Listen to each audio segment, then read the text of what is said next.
नमस्कार प्रिय दर्शकों, आप देख रहे हैं ज्योतिष मंत्रा। प्रिय दर्शकों, आज का जो प्रयोग है वो काजल के द्वारा वशीकरण का है। आंखों में सुरमा लगा करके या फिर उस काजल का तिलक करके छोटा सा आप सामने वाले को वशीभूत कर सकते हैं। विशेष रूप से ये मंत्र उन लोगों के लिए है जो पब्लिक डीलिंग में है, अथवा स्त्रियां अपने पति के लिए कर सकती है, प्रेमी के लिए कर सकती है, पुरुष अपनी पत्नी और प्रेमिका के लिए भी इस प्रयोग को संपन्न कर सकता है। मात्र अपने नेत्रों में काजल को लगाना है या काजल की बिंदी हल्की सी माथे पर लगा लेनी है। इसी से सामने वाला वशीभूत होगा, आपकी बात मानने को मजबूर होगा, शत्रु भी आपका मित्र बन जाएगा इस प्रयोग के माध्यम से। अत्यंत सरल प्रयोग है, परंतु है बहुत चमत्कारिक और पूर्ण रूप से प्रभावी। इस प्रयोग को कैसे संपन्न करना है, किस सामग्री के साथ करना है, किस दिन और किस समय करना उचित होगा, किस प्रकार की माला होगी, कैसा आसन होगा, यही सब चर्चा आज के इस वीडियो में है। वीडियो को पूर्ण रूप से ध्यानपूर्वक देख लीजिएगा,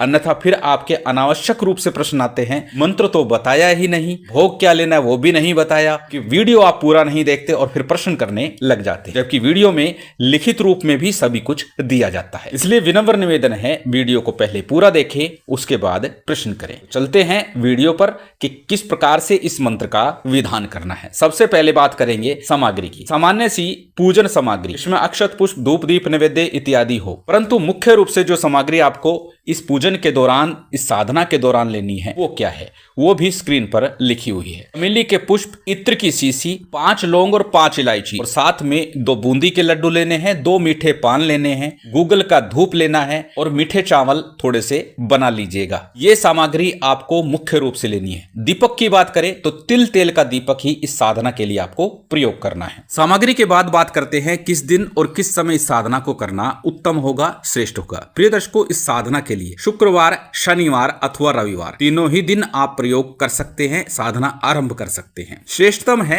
शुक्रवार अथवा शनिवार का दिन हो, अन्यथा रविवार के दिन भी करेंगे तो ये मंत्र अपना फल देगा। परंतु जिस दिन भी साधना करें उस दिन सिद्धि योग मुहूर्त अवश्य हो, इस बात का ध्यान दीजिएगा। सिद्धि योग मुहूर्त में जब हम साधना करते हैं तो हमें सिद्धि अवश्य और शीघ्र प्राप्त होती है। तो इस सामग्री के साथ में सिद्धि योग में शुक्रवार, शनिवार अथवा रविवार के दिन से साधना आरंभ करनी है। कब करनी है? रात्रि काल में 9 बजे के बाद इस साधना को आरंभ करना है। घर में उत्तर अथवा पश्चिम मुख होकर के आपको बैठना है, फिर आपको साधना आरंभ करनी है। अब कैसे करना है? अपने घर में उत्तर अथवा पश्चिम मुख होकर के बैठ जाइए। अपने सामने चौकी पट्टे पर लाल रंग का वस्त्र बिछा लीजिए अथवा पीले रंग का वस्त्र बिछा लीजिए। उसके ऊपर मोहिनी देवी का एक चित्र स्थापित कर लीजिए। यंत्र हो अत्यंत श्रेष्ठ होगा, वशीकरण यंत्र, मोहिनी यंत्र ले लीजिए, वो आपको स्थापित कर लेना है। अन्यथा चित्र भी आप रख सकते हैं। चित्र हो अथवा यंत्र हो, जो भी हो, उसे आपको अक्षत के ऊपर स्थापित करना है। थोड़ा शुद्धि आचमन अपने ऊपर और सामग्री के ऊपर जल छिड़क लीजिए। दाहिने हाथ में जल लीजिएगा और सामग्री के ऊपर ऊपर जल छिड़क लीजिए। ये शुद्धि आचमन हो गया है। उसके बाद में दीपक जला लीजिए। दीपक लंबी बत्ती का आपको लगाना है इस साधना के दौरान, और दीपक तिल तेल का हो, इस बात का भी ध्यान रखिएगा। दीप प्रज्वलित कर लिया, उसके बाद में दाहिने हाथ में अक्षत पुष्प जल ले लीजिए। संकल्प के लिए अपना नाम बोलिए, गोत्र बोलिए, उस दिन का तिथि वार नक्षत्र बोलिए और फिर अपनी कामना मनोकामना बोलिए। तो कामना मनोकामना निश्चित है कि वशीकरण की सिद्धि के लिए मोहिनी मंत्र का जप कर रहा हूं, मेरा ये मंत्र सिद्ध हो, सफल हो, पूर्ण हो, इस प्रकार आपको संकल्प लेना है। संकल्प के उपरांत संकल्प के लिए लिया गया अक्षत पुष्प जल किसी थाली प्लेट में अथवा दीपक के सम्मुख छोड़ दीजिए। तत्पश्चात हमेशा की तरह सबसे पहले पंचदेवों का, गणपति का, गुरु का, कुलदेव, पितृदेव, स्थान देव, इन सभी का ध्यान पूजन कर लीजिए। तत्पश्चात मोहिनी देवी का पूजन करना है, भैरव जी का भी पूजन आपको साथ साथ कर लेना है। सभी का सामान्य सा पूजन विधान कर लिया। जो सामग्री आपने रखी हुई है भोग आदि के लिए, उसे भी किसी पात्र में, पत्तल इत्यादि में रख लीजिएगा और वो देवी को अर्पित कर दीजिएगा। देवी के दाहिने हाथ की तरफ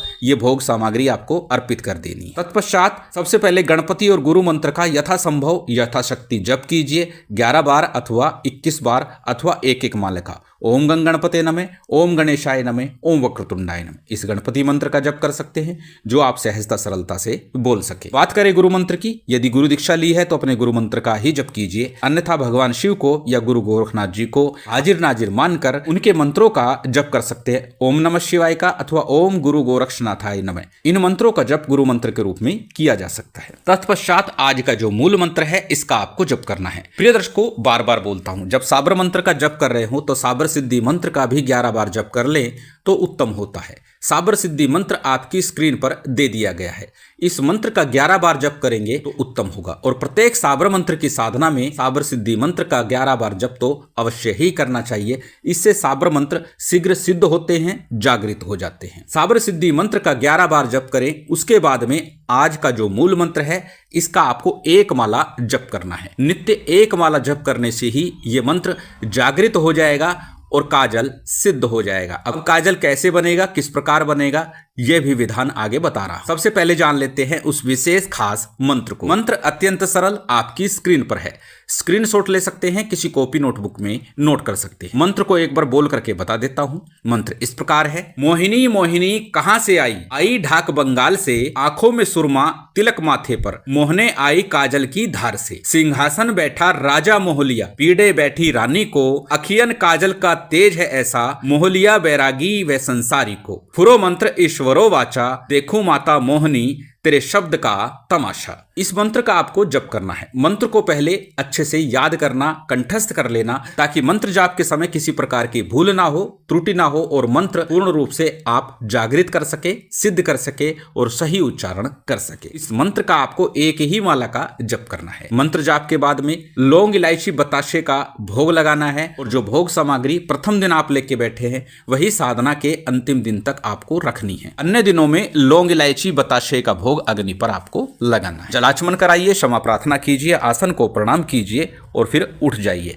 इस प्रकार ये साधना आपकी पूर्ण होती है। प्रिय दर्शकों, इस साधना काल के दौरान अखंड दीपक का प्रयोग कर सकते हैं, अन्यथा जितनी देर आपका मंत्र जाप चले उतनी देर दीपक भी लगा सकते हैं। मंत्र जाप के लिए उत्तम होगा स्फटिक की माला हो अथवा रुद्राक्ष की या लाल हकीक की माला का प्रयोग करें। जो भी माला सरलता से उपलब्ध हो जाए उस माला को चैतन्य कर लीजिएगा, जागृत कर लीजिएगा। प्राण प्रतिष्ठा विधि में दे चुका हूं, फिर इस माला का प्रयोग कर सकते हैं मंत्र जाप के लिए। अब जानते हैं काजल कैसे बनेगा और फिर प्रयोग कैसे करना है। प्रिय दर्शकों, जब आपकी साधना का अंतिम दिन हो, यह साधना आपकी 21 दिन तक चलती है। एक माला नित्य प्रति करते हैं। यदि 3 माला नित्य प्रति करते हैं तो फिर 11 दिवस तक इस साधना को आप कर सकते हैं, क्योंकि 2 माला नित्य प्रति नहीं करनी, या तो 1 करनी है या फिर 3 माला करनी है। तो 1 माला नित्य प्रति करते हुए 21 दिन तक आपको यह मंत्र जाप करना है। जब 21वां दिन होगा तो दीपक के ऊपर कोई कटोरी आप उल्टी करके रख दीजिएगा, जिससे कि काजल तैयार हो जाए और फिर उसमें थोड़ा सा गाय का घी मिला लीजिएगा और फिर इस काजल का प्रयोग कर लीजिएगा। जैसे मैंने आरंभ में कहा, आंखों में लगा करके अथवा तिलक के रूप में प्रयोग कर सकते हैं। जब भी आंखों में काजल लगाएंगे तो इस मंत्र का 5 बार आपको जप करना है, फिर आंखों में काजल लगाना है। तिलक लगाते समय भी इस मंत्र का आपको जप करना है, फिर आपको तिलक लगाना है। इस प्रकार अत्यंत सरल विधान के साथ आपका ये काजल तैयार होता है और जिसके सामने भी काजल लगाकर जाएंगे वो आपके वशीभूत होगा, वशीकरण में होगा। शिव शक्ति की विशेष कृपा आप सभी को प्राप्त हो, यही कामना है। उम्मीद करता हूं आज की ये जानकारी, ये वीडियो आपको अच्छी लगी होगी। यदि अच्छी लगी हो तो कृपया लाइक कीजिएगा, शेयर कीजिएगा। यदि चैनल पर नए हैं तो सब्सक्राइब कर बेल आइकन बटन दबा दीजिएगा। जय माता दी, जय श्री राम।